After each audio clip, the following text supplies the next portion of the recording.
aprendemos que hubo un concilio en los cielos, y fue allí cuando el Señor llamó a los espíritus de sus hijos para presentarse delante de Él, para exponerles un plan mediante el cual debían venir a la tierra, ser partícipes de la vida terrenal y de un cuerpo físico, pasar un periodo de probación en la vida terrenal y después ir a una mayor exaltación por medio de la resurrección que se llevaría a efecto mediante la expiación de Jesucristo, su Hijo unigénito.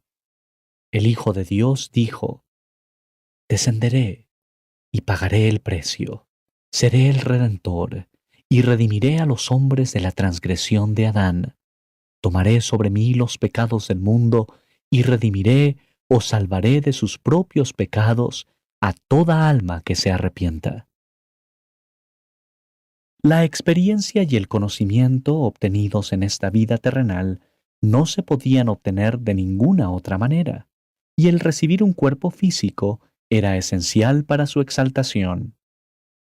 La caída de Adán dio lugar a todas las vicisitudes del estado mortal. Trajo dolor, pesar y muerte. Pero no debemos perder de vista el hecho de que también trajo bendiciones. Nos dio la bendición del conocimiento y de la comprensión y de la vida terrenal. La transgresión de Adán dio lugar a estas dos muertes, la espiritual y la temporal, que significan que el hombre sea expulsado de la presencia de Dios y que llegue a ser mortal y esté sujeto a todos los males de la carne. A fin de que pudiese regresar, era necesario que hubiese una reparación de la ley quebrantada. La justicia así lo exigía.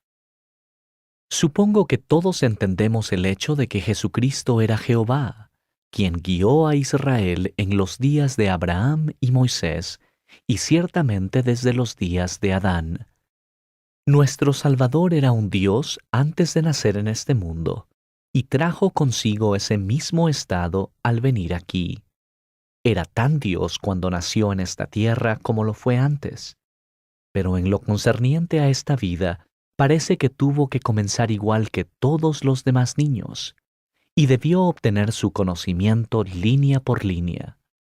Lucas dice que él crecía en sabiduría y en estatura y en gracia para con Dios y los hombres.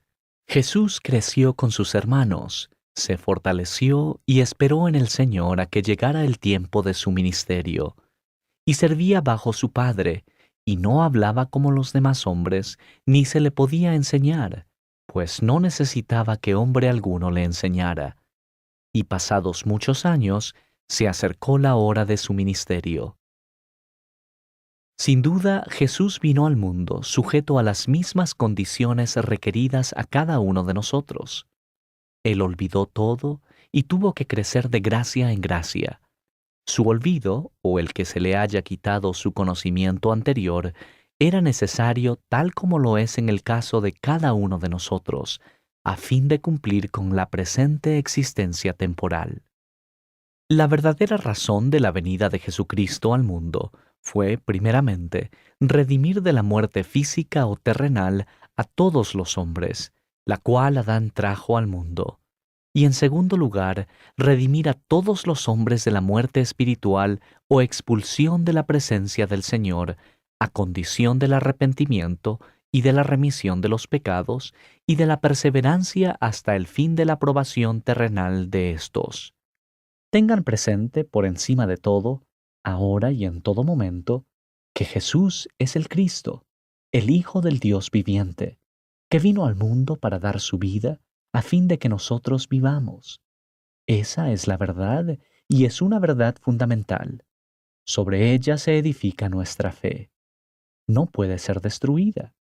Debemos aferrarnos a esta enseñanza a pesar de las enseñanzas del mundo y de los conceptos de los hombres, pues ella es primordial, es esencial para nuestra salvación.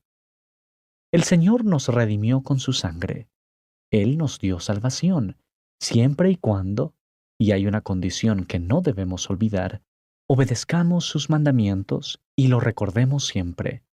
Si hacemos eso, entonces seremos salvos, mientras que las ideas y las locuras de los hombres se desvanecerán de la tierra.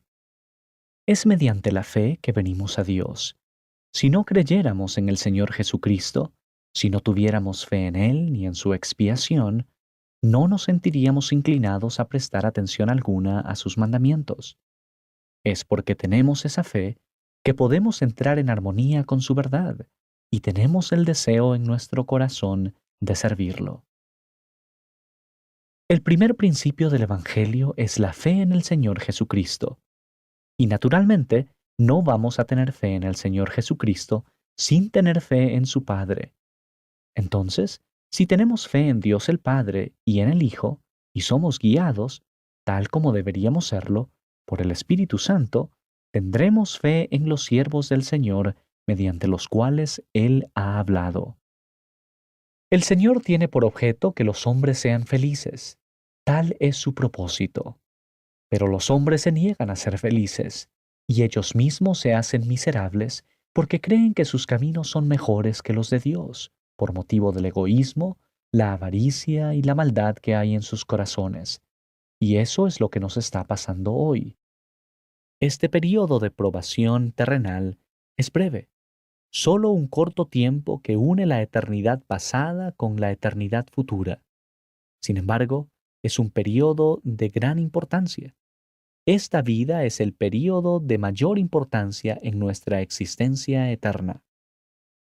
La muerte física o la muerte del hombre terrenal no es una separación permanente entre el espíritu y el tabernáculo de carne, a pesar de que el cuerpo regresa a los elementos, sino que es solo una separación temporaria que llegará a su fin el día de la resurrección, cuando el cuerpo sea reclamado del polvo, animado por el espíritu para vivir de nuevo. Esta bendición llega a todos los hombres mediante la expiación de Cristo, independientemente de su bondad o maldad mientras estuvieron en la vida terrenal. Pablo dijo que debía haber una resurrección tanto de los justos como de los injustos, y el Salvador dijo que todos los que estén en la tumba escucharán su voz, y los que hicieron el bien saldrán a resurrección de vida, mas los que hicieron el mal a resurrección de condenación. Este plan de salvación se centra en la familia. Está diseñado para permitirnos crear nuestra propia unidad familiar eterna. Quienes reciban la exaltación en el reino celestial tendrán la continuación de las simientes por siempre jamás. Vivirán en la relación familiar. Se nos enseña en el Evangelio de Jesucristo que la organización de la familia será, en lo que concierne a la exaltación celestial, una familia completa, una organización ligada de padre y madre e hijos de una generación a padre y madre e hijos de la siguiente generación, expandiéndose y extendiéndose así hasta el fin de los tiempos.